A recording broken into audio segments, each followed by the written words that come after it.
nutshell, the James Tyler Variax is the only guitar on the planet that can be 25 different vintage instruments all at the same time. It has the ability to retune itself, either with the tunings that come loaded from the factory, or with ones you devise yourself on the spot using what we call virtual capo. So it's a kind of guitar that gives guitar players flexibility they've never had before, and there's nothing else on the planet that can do this. So it comes in 3 different body styles. It comes in the 69, which is what I'm holding right now, which is more of the Stratty look. There are 59s, which are behind me, which are more the single cut, less poly kind of a thing. And then there's also an 89, which is more of the shredder kind of instrument. And we chose 3 different body styles for a reason. We wanted to make sure, hopefully, that one of those body styles would appeal to a large amount of guitar players, because we really want people to play this guitar. We really want people to check it out because it's the first instrument of this type that could be your main guitar. Not just the guitar you pick up for the weird noises occasionally, and then you go back to your normal guitar. We're hoping, and we think you will agree, that once you play one, you'll agree this could be your main gigathon instrument that you basically get used to, and then every instrument feels like the same instrument, which is pretty cool. So when we were coming up with the new generation of Variax, we knew we needed a partner, somebody who would both hold our feet to the fire to make sure we got it right, but also somebody who would have a bunch of ideas of their own that we could use to help make the guitar better. And so we turned to Los Angeles-based luthier James Tyler, who is famous for making amazing instruments for Mike Landau and Steve Lukather and Dan Huff, and basically anyone that's lived in Los Angeles and done sessions for a long time usually has a Tyler. They're amazing instruments, and he has great ideas about how to make things better. And so not only did he have his own ideas about how to make this guitar better, he basically custom designed all the parts for the guitar. So all the bridges on all the JTVs are all Jim Tyler's design, incorporating some of his new ideas about tuning stability and tone and things like that. All the pickups are wound to his spec, all the neck shapes and body shapes to his spec. So basically, it's a custom instrument. It's not just a couple pieces of wood with third-party parts on it. The entire guitar was designed to work together to give you as much creative flexibility as we could. What does that really mean? Well, it means that the guitar can do stuff that guitars really, electric guitars, aren't supposed to be able to do.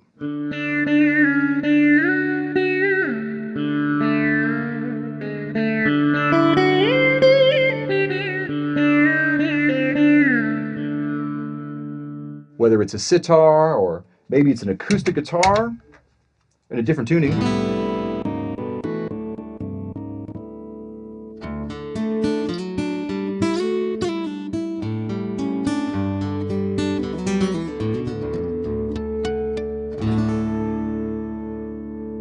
Now, obviously it does electric guitar sounds too. If we go back to that first one that you heard at the top of the video, is actually a Gretsch Silverjet with Filtertron pickups.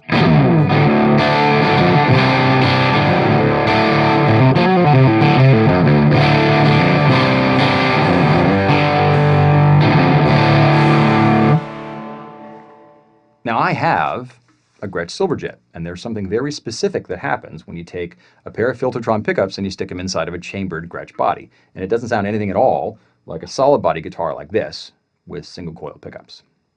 Now, it's worth mentioning and reminding everyone that all of the models inside the Variax are being hosted inside this one external guitar, right? So unlike the paradigm where if I would have walked into the other room to get my real Gretsch, when I walked back in here, I would have had to have gotten used to a new string gauge, a new string height, a new neck shape, a new scale length, a new nut width, and I would have had to have warmed the guitar up to the point where it would actually stay in tune and all these lights. By contrast, all of the Variax guitars play the same because they're all being hosted in the same instrument. So once I get used to the neck, I get used to the nut, I get used to the string gauge and the string height and the action and everything, all 25 guitars play like the same guitar. And that means also that your acoustic guitars will finally intonate the exact same as your electrics do, which they've never been able to do before because, well, they're acoustic guitars and they can't. Now, just in case you were worried about losing that organic, feel-good nicitude that you have with your current rig, just to take advantage of the hip technology inside the JTV, you don't have to. So there's a 1/4-inch jack right on the bottom of the guitar. So even though the guitar has its foot firmly planted in 2011 and 2012 technologically, you can plug it into any amp made in 1955 and it'll work just fine. If you want to go up a little bit technologically, there's a Variax digital interface on the bottom. So that connects to any Pod HD with the same connector. And once you connect them together, the Pod HD can act as a librarian for the JTV. It can remember the model you're using, the tuning you're using, and also the position of the tone knob. So the Pod HD can already change amps and effects and signal routing on a patch-by-patch basis, and now the James Taylor Variax can change right along with it on a patch-by-patch basis. So it changes the world for a live guy. For a session guy, it can be the difference between making do with the same sound or actually changing and doing something creative. So hopefully this gives you an idea how cool it is. I encourage you to go to a store and check one out. Also, go to line6.com and check out the new sound samples we put up recently for it. And I hope to see you again. Thanks and cheers.